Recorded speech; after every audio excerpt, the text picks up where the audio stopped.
Hey, welcome inside the Fox Weather ROWI Report. I'm Fox Weather Meteorologist Steve Bender, and we are looking at college football week number 8. And a lot of big impacts this week. We actually have a front that's going to be moving through the Mississippi Valley region, Midwest, and that's going to impact numerous games, some ranked matchups, and we're going to get into it all right here, right now. This is a system that started out on the West Coast. If you had joined us on the Fox Weather stream early in the week, we were talking about SoCal having a historic severe thunderstorm watch for LA. Now that energy is moving through the Rockies, and by Saturday, it's in those areas of red from St. Louis, Memphis, down towards the Arklatex, I-10, I-20, I-40, all of those major interstates being impacted. Now, I know this is a cold front, but it's clashing with very warm and humid conditions, and that's what sparks the severe weather. So as of right now, it's a level 2 out of 5 threat. What you're looking at is really the afternoon persisting through the evening time. This will lead to a tornadic threat if you're watching it here and you're not just listening. What you're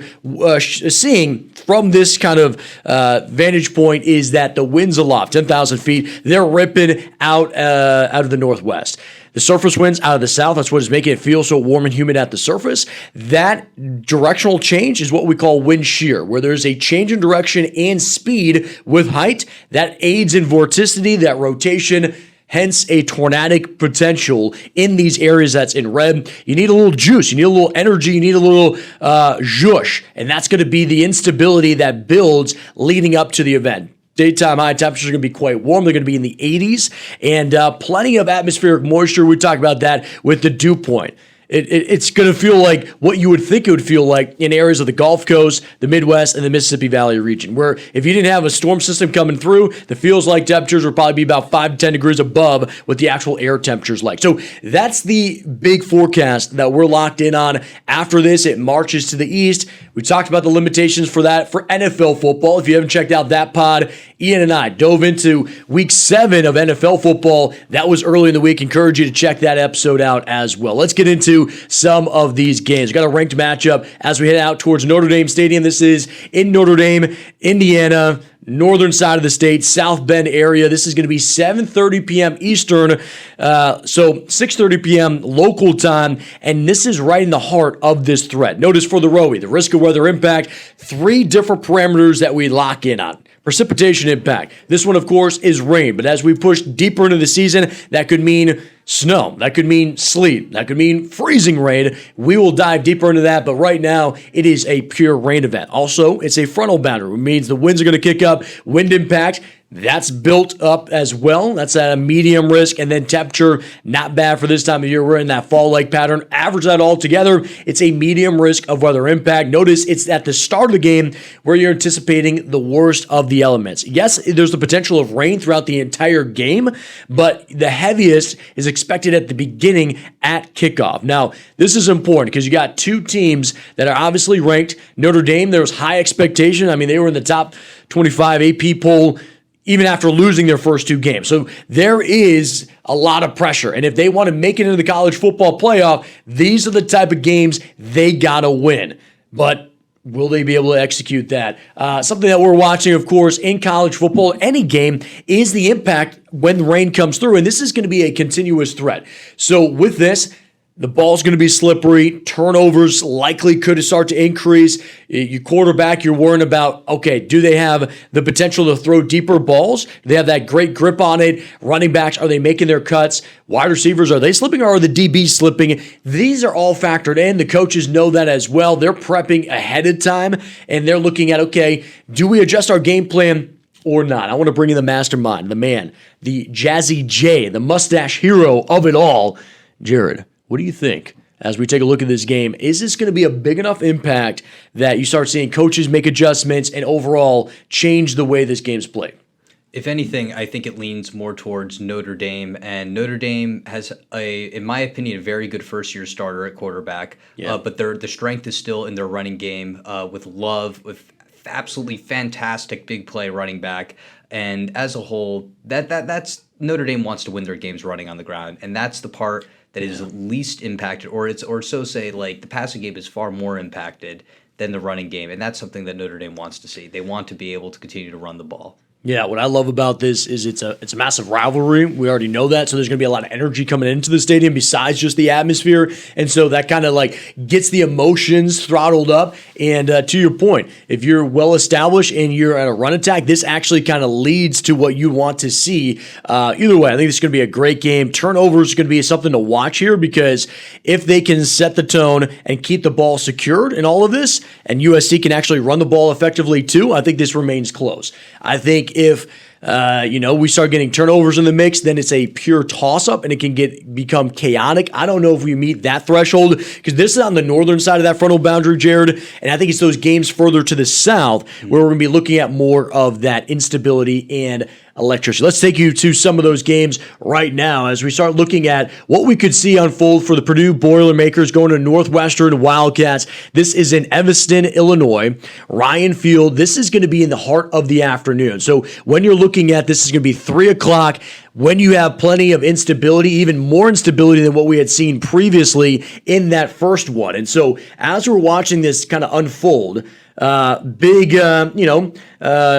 Maybe it's not a ranked one, but obviously these teams wanting to duke it out. It's a Big Ten matchup with some bowl implication later on in the season. By the way, I want to give a shout out, Jared, to my brother-in-law. He just got his MBA from Purdue, literally earlier this week. So he's now a Boilermaker along with a Seminole fan. He went to FSU way back in the 90s. So dude's old. But he got his... I was about to say, did he do any Did he do any engineering? Is he true to the Boilermaker name? No. He's a journalist. He actually is the one who got me into TV. So he's a legacy man. He got me into this. So if you're annoyed that I'm yelling at you all the time, blame him. Blame Matt. But he took journalism and went to FSU. That was early back, but that was the Bobby Bowden phase. You know all about that. So he was loving FSU football. I tried to buy him a Boilermaker jersey for football, and he's like, don't do that. He's like, I'm only rooting for them for basketball. So he's still an FSU fan, and I know you guys got your W earlier in the season. We're going to be talking more, obviously, about that throughout the season ahead. But this is a fun game to watch because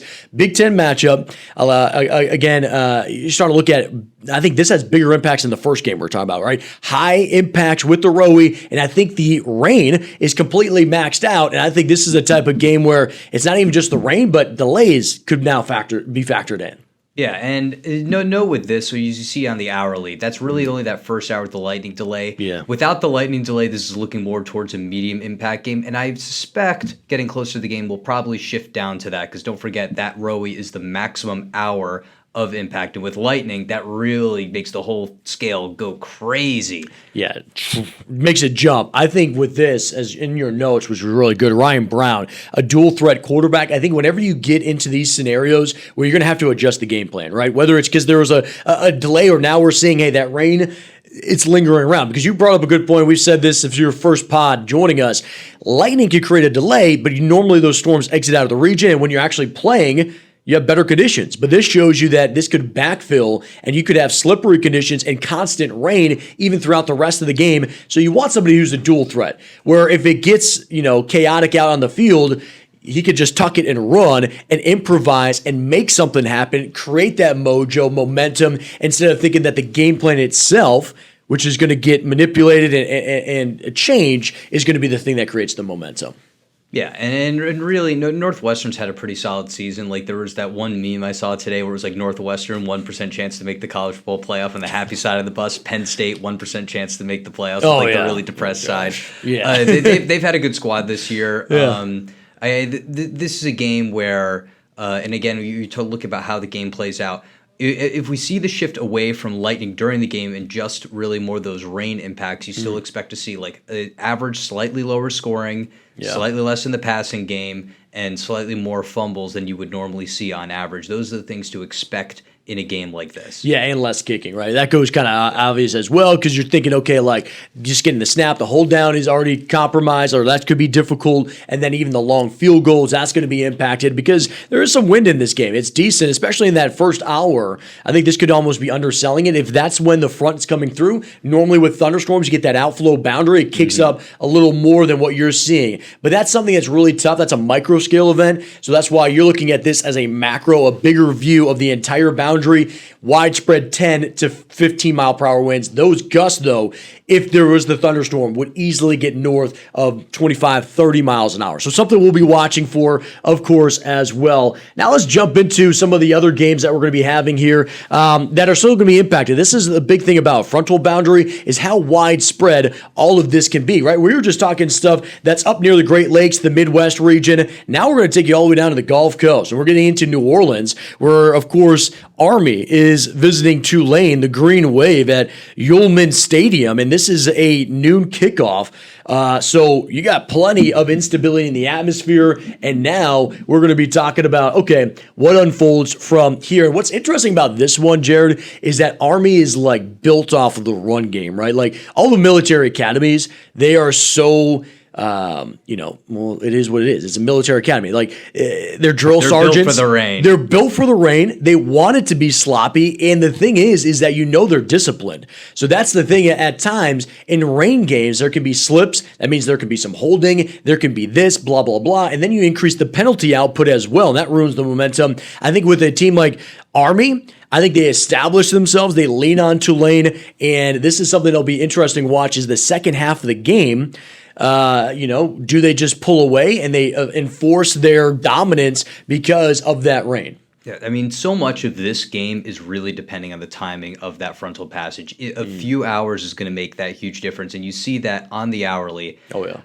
Kind of leaning towards, and just like even on the personal, like looking at the models, that it actually comes in slightly later. Now, the ROWI is based on the data getting fed into it, and the data getting fed into it is kind of saying around that 2 to 3 p.m., it's starting to roll in. But if you get that in even like 4 or 5 p.m., this game is totally good to go, actually. Yeah, you're right. And honestly, at 4 or 5 p.m., you're closing this out. Even this one is a last-minute kind of, adjustment. So for us, we'll probably be doing a bonus pod, and this will be one of those games that's going to be featured because the closer you get to kickoff, the better the models pick up on this, and we fine-tune all of that. So we encourage you to check back in throughout the week. We got a lot going on with Fox Weather, and we'll get into that. We'll have that here in a moment. Let's now bring you to another ranked matchup. You got the Texas Longhorns. Texas riding the ship a little bit as they go to Kroger Field, Lexington, Kentucky. This is going to be 7 p.m. Eastern, so that's 6 p.m. local time. What's important about this game, of course, is that there is plenty of emphasis on Arch Manning, right? There was leading in, the whole Heisman thing, and now you're looking at, okay, you have a high-powered offense, but if you got rain in this event, which is Texas, like they're known for the throwing, their passing attack, and they got a strong offensive line. You start thinking, okay, well, this is our bread and butter. This is our identity with throwing the ball. Is this something that we're willing to stick with? Now, I'll show you what's happening in Lexington, Kentucky. You're looking at the precipitation impact. That's the big factor. Again, this is all attributed to that frontal boundary, the severe storms that we're anticipating, wind impact at a level 4, and then temperature impact as well. I'll tell you what, early in the week, I was looking at this, and the rain expectation for this area of the Bluegrass State, I mean, this was like 3 to 5 inches of rain expected. So this is like that heavy, robust rain. I'm a little worried about the instability. I think this is outside the pure threat zone. I think it's a little further back towards the west where you would get the worst of the storms. But oftentimes what we have seen, and Jared, I'll bring you into this as well, because obviously, you're a fan of our live stream, and we talk about this during the severe season. But whenever those storms start picking up, even if it's in Memphis, right, or you're looking out towards Bowling Green on the other side of Kentucky, those storms can be long track, and they continue on outside of where the highlighted area was, or even on those fringe areas like this in Lexington. Yeah, a lot of the times when a supercell gets going, it takes a little bit to wind down, even if after it exits the area of the peak storm energy. For this year, they're on the lower side of the instability level, but as those storms are decaying, they're still bringing the rain impacts. You could still have like a decaying gusts of wind as the thunderstorms start to collapse. So those things we're still watching, especially since this is a late game. If this game is earlier in the day, feel very confident about getting through just fine. Yeah. It's really that latter portion, that latter aspect of the game. And I mean, in theory, I almost said hopefully. I feel bad for Arch Manning with the amount of crap he's taken this year. I'm not going to lie, even though I've historically disliked Texas. Yeah. And none of it's his own doing, by the way. That's the other thing that's really tough. It's like you're just born with that burden as a Manning. And so I think the big thing with this matchup, though, is Texas is known for their explosive offense and, throwing the ball. I mean, that's what their identity is, right? So you're looking at it as they want to. Yeah, that's what they want to do. Do they have to recalibrate and adjust? And then Kentucky, the Wildcats, they're the exact opposite. They want to take as much time as possible. They want to keep the ball away from Texas and slow this game down. So the thing with this is that if Kentucky can hang in it and the rain continues to set up, all you need is a turnover or two, and it's an upset alert, right? So that's something to kind of watch with this setup, especially with the weather impact late in the game, is where, if you're letting the Wildcats hang around too long, this could get a big concern for Texas yet again with all that pressure that continues to mount. Let's get into some other games. I believe these ones that we're about to jump into are actually a little less concerned about what we are going to see with the overall weather, but they are big matchups, and we want to talk about the exciting, impacts that will happen at Michigan Stadium. This is going to be in Ann Arbor, Michigan. This is just to the north of where we are looking at that frontal boundary, and this is earlier in the day. So I think for this game, we're not really worried about the severe setup, Jared. We're looking more at a potential wind impact as it comes through with the pure frontal system. There's just not enough heat and humidity that far north in Michigan in the mitten for it to classify as a severe event. But for the wind, that could be something that's blustery. And I know for Michigan, there was high expectations throughout the season early on, and that hasn't really come to fruition. Washington being in the conference now, I think they're trying to establish themselves. So overall, Ann Arbor is a beautiful spot, massive stadium. I think they're going to be packing it out. If you look at this, they're into the lower to mid 70s through most of this game.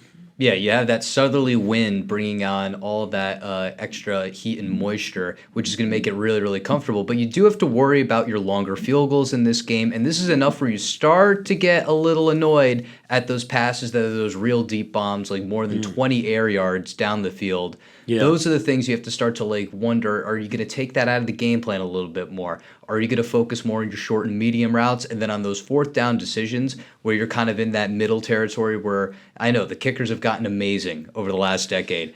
But do you really want, when you got the wind blowing, do you want to kick a 52-yard field goal? Yeah, no. Probably not. If you're especially fourth and manageable, I think the calculus changes to more towards go for it than try to take your points, because the points really aren't so free. Yeah, then if you're giving them great field position on the other end of that. So that's great analysis, thinking about how, that 4th and 3 means something different when you're looking at a 50-plus, even a 40-plus yard field goal in this type of wind event. And also, too, Michigan, their quarterback situation is fluid, right? So they don't have a pure starter. They're going to rotate guys in and out. And to your point of, are you even confident letting them throw the long ball if you got the wind impact, right? Because if you are in the game the entire time, you can build up that rhythm, that cadence, and feel confident with that timing. But if you're kind of interchanging in and out, then you don't, and you're almost just building those shorter routes in order to build that momentum and that chemistry. So this is a good game to watch as well. Do you want to talk about what's going to be happening down south? This is another electric game as we go down into Athens, Georgia. Look at this ranked matchup in SEC football. Ole Miss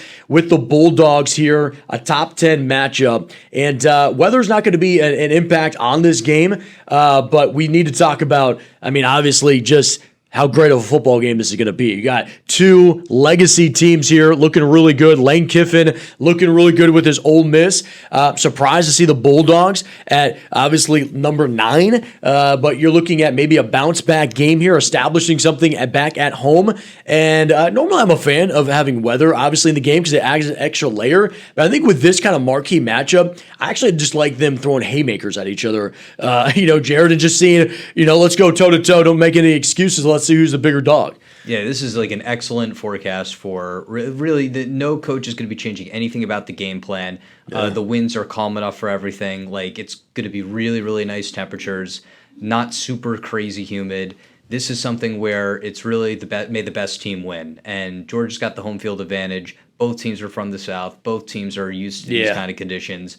From this year, it's just really perfect football weather. Yeah, the good thing is other SEC games there may be impacts, so there could be some delays. That may be tough. This one, pure fun and exhilaration, and they're going to be going toe-to-toe. This game is locked in, by the way. It does not look like this frontal boundary will be able to shift that far east. Again, we're kind of, like I said earlier, the hint is kind of trending a little bit slower more than anything. At least that's how I'm looking at it right now. Yeah. You may have a different opinion. No. That's what I'm saying as well. So that's what we're unpacking for college football week 8. By the way, for everybody, we do episodes every Tuesday and Wednesday that airs at 5 p.m. Eastern time. It's a lot of fun to get into. And then we do bonus episodes when warranted. And what warrants it is really the conversation with you at home. You can reach out to me on social media at Weather Bender, and I love to really talk about anything. Jared, you've been dipping your toe into social media and getting a little action, man. My friend, you on the Nor'easter. You're looking good. I appreciate that. You can reach out to me at Jared C. Maloney. That's JarrodCmaloney. Yo, Cam, how official is this guy? Right, just hit us with that radio voice at the end. By the way, join us on the Fox Weather stream. On Thursdays, we do a tailgate. It gets rowdy out there. We bring out some good food. We have a good time. And then we continue the coverage all the way through the weekend. And that's when we really get close to kickoff, whether it's college football or NFL football. And so if you want to fine-tune those last-minute adjustments, that's when you want to tune in to the Fox Weather stream. Until then, be easy, be weather smart, and we'll see you on the next pod.